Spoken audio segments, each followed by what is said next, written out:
Okay, so set aside muna natin yung unboxing at review natin ng mga phones. Magkwentuhan muna tayo saglit dahil medyo nagiging seryoso na talaga yung kalagayan natin sa ngayon. So, nag-start yung problema ngayon sa economy February 28, 2026. Ang date ngayon ay March 24, 2026. Wala pa pong isang buwan. Wala pa eksaktong isang buwan ang nakakalipas. Alam niyo ba na ang diesel ay nasa 49.35 pesos na ang in-increase per liter magmula noong February 28, 2026. Samantalang yung gas naman ay 31.50 na ang na-increase. At sa ngayon, magkakaiba naman ng presyo sa bawat location pero dito sa amin nasa 102 per liter na ang diesel. Ganun po katindi nangyayari ngayon at asahan natin na dahil domino effect itong mga nangyayaring problemang ito, yung presyo ng mga paparating na consumer products kasama na yung phone, tablet, laptop ay patuloy ding tataas. Dahil lang syempre sa shipping cost, material cost at marami pang iba.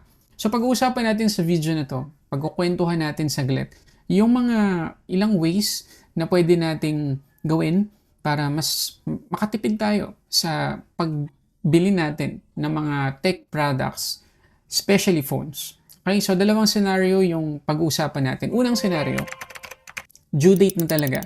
I mean, kailangan mo na talaga magpalit ng phone kasi nabagsak, nasira, or ilang taon mo na talagang ginagamit at hindi na nagiging maayos yung experience mo sa phone. So talagang kailangan mo nang bumili ng bago. Yun yung una nating scenario. Pangalawang scenario natin ay meron kang perfectly working na phone na ginagamit ngayon. Paano mo mapapahaba yung buhay niyan? So, unahin natin yung first scenario. So, unang scenario natin ulit, kailangan na natin mag-upgrade ng phone. Unang tip na gusto ko ibigay sa inyo ay huwag tayong mag-settle sa mura. Yes, dahil nga sa economy ngayon, ang first response talaga natin kung minsan ay humanap ng mura. At yung normal talaga nating reaction kung minsan. Pero kung gagastos tayo para sa mga tech products na gusto nating gamitin ng matagal-tagal, please, wag natin gamitin yung word na mura. Or wag yun yung i-prioritize natin kapag bibili tayo. Ang mas magandang word na kailangan nating tandaan kapag kailangan nating bumili ng phone sa ngayon ay practical. Okay, so medyo may difference sila ng konti sa word na sulit kasi pag sinabing sulit, regardless kung mataas o mababa yung presyo ng phone na yun, pero yung value na makukuha natin doon ay swak doon sa presyo or baka mas sobra pa nga doon sa ipinambayad natin. Yun yung word na sulit. Samantalang yung practical ay primarily nakafocus yan sa needs mo. For example, ikaw ay palaging sa social media, nagsa-search sa internet dahil sa mga projects mo or sa work mo, or nanonood ka ng mga video sa YouTube, sa mga streaming services, yun lang talaga yung kadalasan mong ginagawa. Occasionally, nagtitake ka ng photos or videos dahil sa mga gatherings ninyo. So, doon ka lang mag-focus para maging practical ka. Kasi kung gagamitin natin yung word na mura, baka bawasan mo yung needs mo para doon sa gagastusin mo. Okay? So, magpo-focus tayo sa needs natin kasi ang gusto natin dito ay gamitin natin ng matagal yung phone para mas makatipid tayo. Okay? So, yun yung pagiging practical. At yun yung unang kailangan nating tandaan para makatipid tayo sa panahong ito ng krisis. Maging practical. At ang isa pang paraan para maging practical tayo ay humanap din ng trusted seller para sa isang second-hand device. Okay? So, minsan, meron tayo talaga mga website na pinupuntahan para sa mga second-hand devices kasi nagba-buy and sell sila. Pero, baka mas okay kung yung first-hand user yung hanapin natin. Andyan yung Facebook Marketplace, yung Carousel, which is makakausap talaga natin yung first-hand user or yung bumili talaga ng phone na yun para tayo yung pangalawa at good condition pa, most probably yung makuha natin. So, yun yung una, pagiging practical. Ang pangalawang kailangan nating tandaan para makatipid tayo ngayon ay warranty coverage. Usually, kapag bibili tayo ng phone, halimbawa, nasa store na tayo, nakita natin na ito na yung pinaka-practical na phone para sa atin, masyado tayo excited. No? Nakita natin na ang ganda ng phone, gustong-gusto na nating i-set up. Yung warranty coverage or warranty information ay nasa-set aside na natin. Kasi usually, hahanapin lang natin or magte-take time lang tayong pag-aralan yung warranty ng phone na bili natin kapag nando na yung problema. Hinahanap na natin dun sa box, binabrowse natin yung website ng brand ng phone natin, ganyan. Pero ang gawin natin ngayon para tumagal at makatipid tayo ay bago pa natin bayaran yung phone, alamin na natin yung warranty coverage. So for example, nandun pa tayo sa store, alamin natin hanggang kailan yung kanilang replacement, hanggang kailan yung warranty, kung yan ba 1 taon, 2 taon, or baka meron silang promo na kung mag-additional na bayad ka ng halimbawa 1,000 or 2,000 pesos, may extend ng 1 o 2 taon yung warranty, which is good yun. Mas makakatipid talaga tayo nun. Or kung second-hand device yung bibili natin, tingnan natin kung hanggang kailan pa talagang warranty nung device na yun. Pero kung talagang hindi na covered, mag-isip tayo mabuti no, kung itutuloy natin yung pag-purchase. Kasi nga, gusto nating maging practical. At kasama sa pagiging practical ay yung haba nung time na magagamit natin yung phone na yun. Pangatlo na kailangan natin tandaan, pinag-uusapan na lang natin yung haba ng paggamit sa phone na bibili natin ay yung software support. Ilang beses ko na itong sinabi at every time na meron tayong i-review or i-unbox na phone dito sa channel, palagi kong sinasabi kung gaano kahaba yung software support nung phone na yon. At sa panahon ngayon, mas lalong importante po yan. So kung bibili tayo ng phone, mag-research muna tayo ilang taon yung promise ng brand na support ng software na ibibigay nila doon. Merong mga brands na nangangako ng 2 to 3 major Android upgrades. So, ibig sabihin kung Android 16 yung binili natin ngayon, naabot ng Android 18 or Android 19 yung binili nating phone. Yung 3 major Android upgrade para sa akin, yun na yung minimum ko kung ako yung bibili ngayon. At pagdating sa security patch, gusto ko at least 4 years na security patches. Nasa sa inyo naman yan. Pero yun yung para sa akin na practical na haba kung gusto kong gamitin na matagal-tagal yung phone ko. Kasi ayaw kong bumili ng phone na 1 taon lang yung software support kasi sobrang ganda nung specs, doon nila binawi. Pero pagdating sa software support, bitawan tayo agad. Ayoko ng ganun.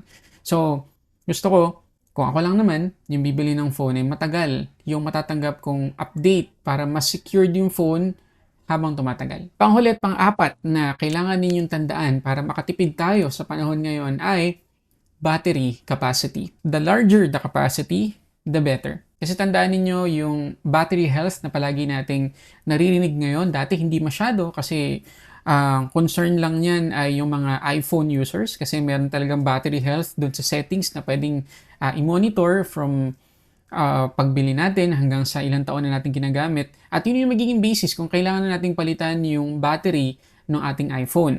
Pero ngayon, marami na pong Android phones, Android devices na nagpapakita ng battery health sa setting. So, kailangan din po nating bantayan yan kasi kung maliit yung battery capacity ng ating phone tapos bumaba na yung battery health niya, bababa din po yung maximum capacity na pwede nating i-charge dun sa phone na yun. For example, ang nabili nating phone ay 10,000 mAh battery capacity. After 2 years, 80% na lang yung battery health. So, ilan na lang yun? 8,000 mAh na lang yung max capacity na pwedeng ibigay sa atin. Yun yung sinasabi ko na the larger the capacity or the bigger the capacity, the better. Kasi kahit bumaba yung battery health, baka hindi tayo masyadong mabother kung mas mabilis na nga siyang malobat compared noong una natin binili. Pero compared sa ibang phone, matagal pa rin malobat yung phone natin kahit 80% na lang yung battery health. So again, ang pang-apat at panghuling kailangan niyo i-consider battery capacity. Okay, una sa lahat, bago natin umpisahan yung second scenario, pasensya na kayo kung mahaba tong video na to kasi kwentuhan lang muna tayo, no? Kasi pare-pares tayong apektado na nangyayari ngayon at magtulungan tayo kung paano tayo makakatipid. Kaya kung meron ka pa naisip na ilang tips na makakatulong sa bawat isa sa atin, please pakilagay dyan sa comment section.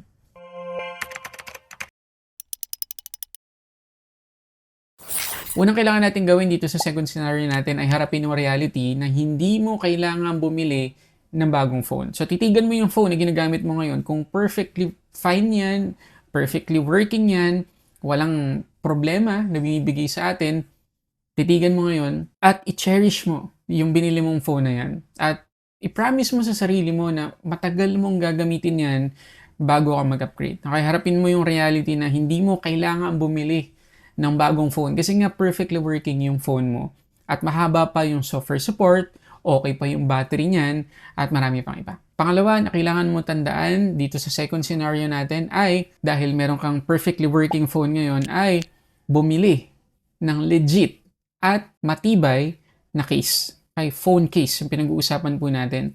Marami kasi ngayon na kapag nakabili na sila ng bagong phone, ang hahanapin nila ay mura na mga phone case kasi ang ganda. Tapos yun talaga yung trend na style ngayon. Pero hindi nila nako-consider kung protected ba talaga yung phone nila. Kasi minsan, dahil balot yung ating phone ng phone case, para sa atin, protected na. Pero, intindihin nyo rin yung mga edges ng phone case. Kung talagang mapoprotektahan ba yung phone natin kapag nabagsak, meron bang parang cushion yan at marami pang iba. So, magkakita ko ng ilang brand na pwede i-recommend sa inyo pagdating sa mga phone case. Una na dyan, Rinke. Nandyan din yung Spigen. Nandyan din yung UAG. Yung Smart Devil, meron na rin silang binibenta na phone case.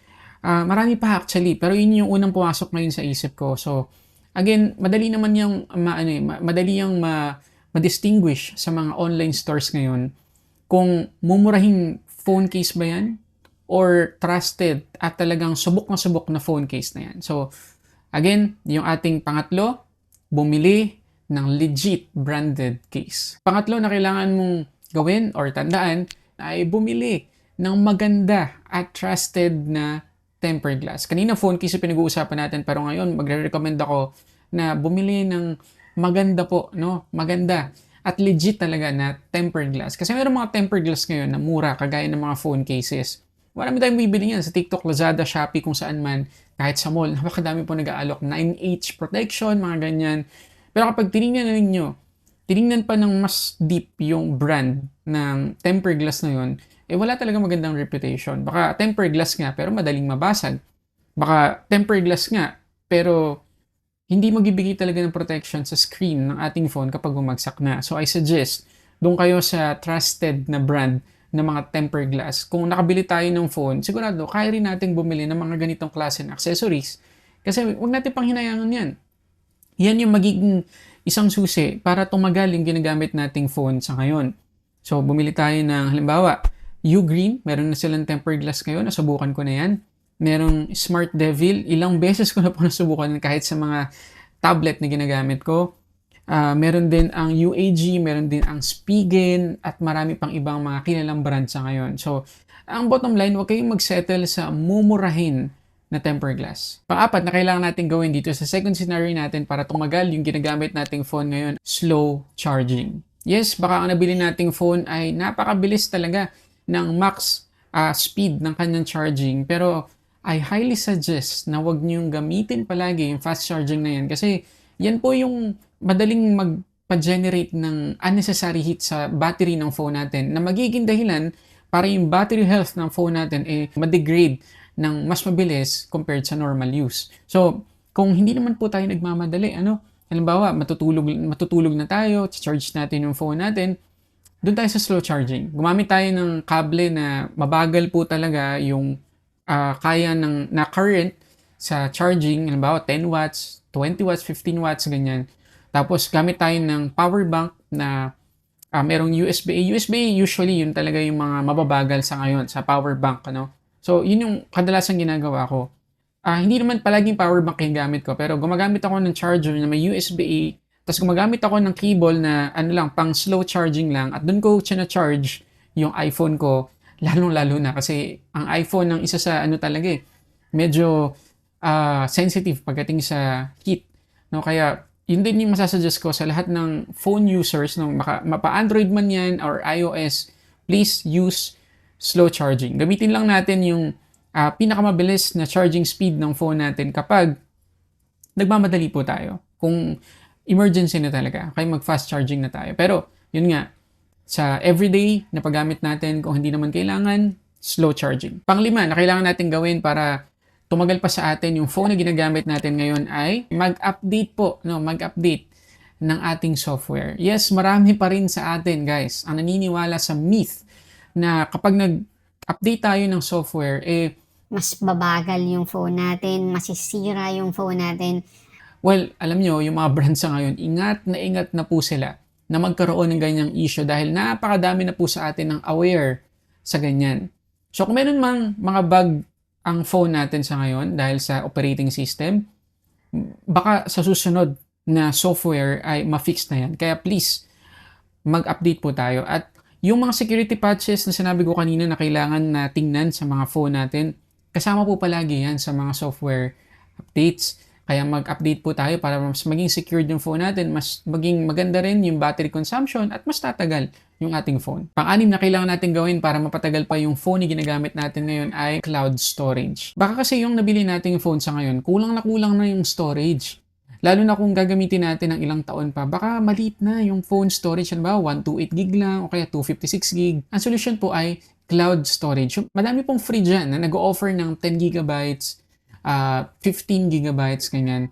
I-ano po natin, i-maximize po natin yan. Minsan, nasa-set aside natin yan. Kaya kung ano-ano lang yung ina-upload natin doon sa cloud, ang gawin natin, file management po tayo, double check natin mga pwede na po natin i-delete at i-backup natin doon yung phone natin, yung mga mahalagang photos, mahalagang videos ng phone natin para lumuwag-luwag yung space at magamit pa natin ng matagal. Number 7 na kailangan natin gawin para mapatagal natin yung paggamit sa phone natin ay bumili ng SD card or bumili ng OTG thumb drive. So kanina, cloud storage po yung nire-recommend ko. At kung gusto natin talagang mapatagal at meron tayong peace of mind na magtatagal talaga sa atin yung mga photos at videos natin, go for cloud storage. Yun nga lang, limited po talaga yung kayang ibigay sa atin ng mga free account. Halimbawa, yung Google Drive, na meron akong Google account na ginagamit na personal account syempre na from 2016 pa ata or 2014 ko pa ginagamit yung account na yun kaya sobrang dami ng mga photos doon.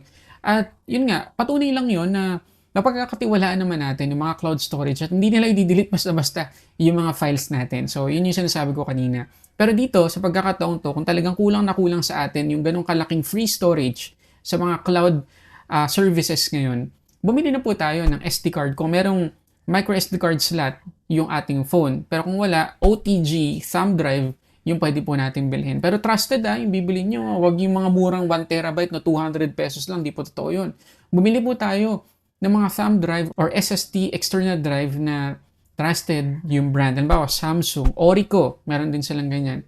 Or bumili tayo ng enclosure. Kung meron tayong extra na SSD na ginagamit natin before sa laptop or sa desktop natin na nakatabi na lang sa bahay natin, yun na lang po yung gamitin natin para mas practical. Bumili lang tayo ng magandang enclosure na merong USB-C cable para masaksak natin sa phone at mailagay natin doon yung mga photos at videos natin. Pang-8 na kailangan po natin gawin para mapatagal yung paggamit natin sa phone, i-factory reset po natin yung ating phone at least twice a year. Yes, medyo matrabaho po talaga yung suggestion na ito. Pero trust me guys, bibilis yung phone niyo kapag nagpa-factory reset kayo. At syempre, mabubura doon yung mga unnecessary files, mga cache na talaga nakatambak na sa kasulok-sulukan ng storage ng inyong phone na hindi nyo na madidelete ng manually.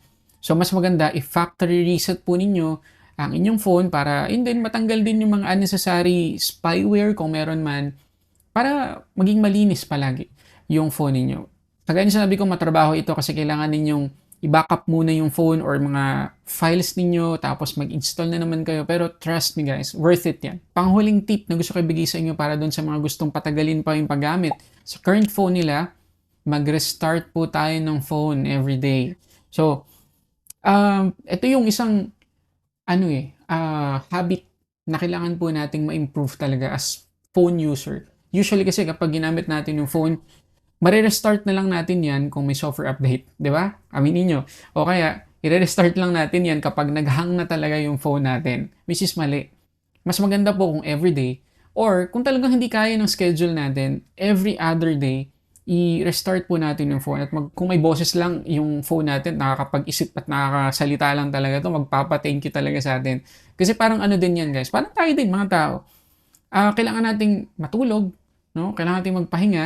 So, yung pag-charge sa kanila or hindi paggamit sa phone natin ang naka-on ay hindi po pahinga para sa ating phone kasi tuloy-tuloy pa rin yan sa pagtanggap ng mga notification at marami pa rin mga background processes na nangyayari kahit na hindi natin ginagamit yung ating phone. So, mas maganda, i-restart natin para makapagpahinga naman, para makaluwag-luwag naman sa memory niya. So, malaking bagay para tumagal po yung ating phone. So, yun po yung mga tips na gusto kong i-share sa inyo para po sa mga nangyayari ngayon na problema sa ekonomiya natin, kasi nga kagaya na sinabi ko sa umpisa ng video na to, tataas po talaga, no? Asahan natin, tataas talaga yung presyo ng bilihin. Kasama na po yung consumer products like phones, tablet, laptops. Okay? Pero kagaya ng sinabi ko at napag-usapan natin dito sa video na to, marami pong ways para maging practical, marami ding ways para mapahaba pa natin ang buhay ng current phone na ginagamit natin at hindi tayo mapuwersa agad-agad na bumili ng bago. So yun mga guys, sana nakatulong tong video na to. Kung nakatulong, please hit the like button below. Mag-subscribe ka na din at please comment down below kung meron kang personal tip na gustong i-share sa amin na makakatulong sa iba. So yun mga guys, maraming salamat sa panonood para sa samot-saring unboxing and reviews. This is Sulit Tech Reviews.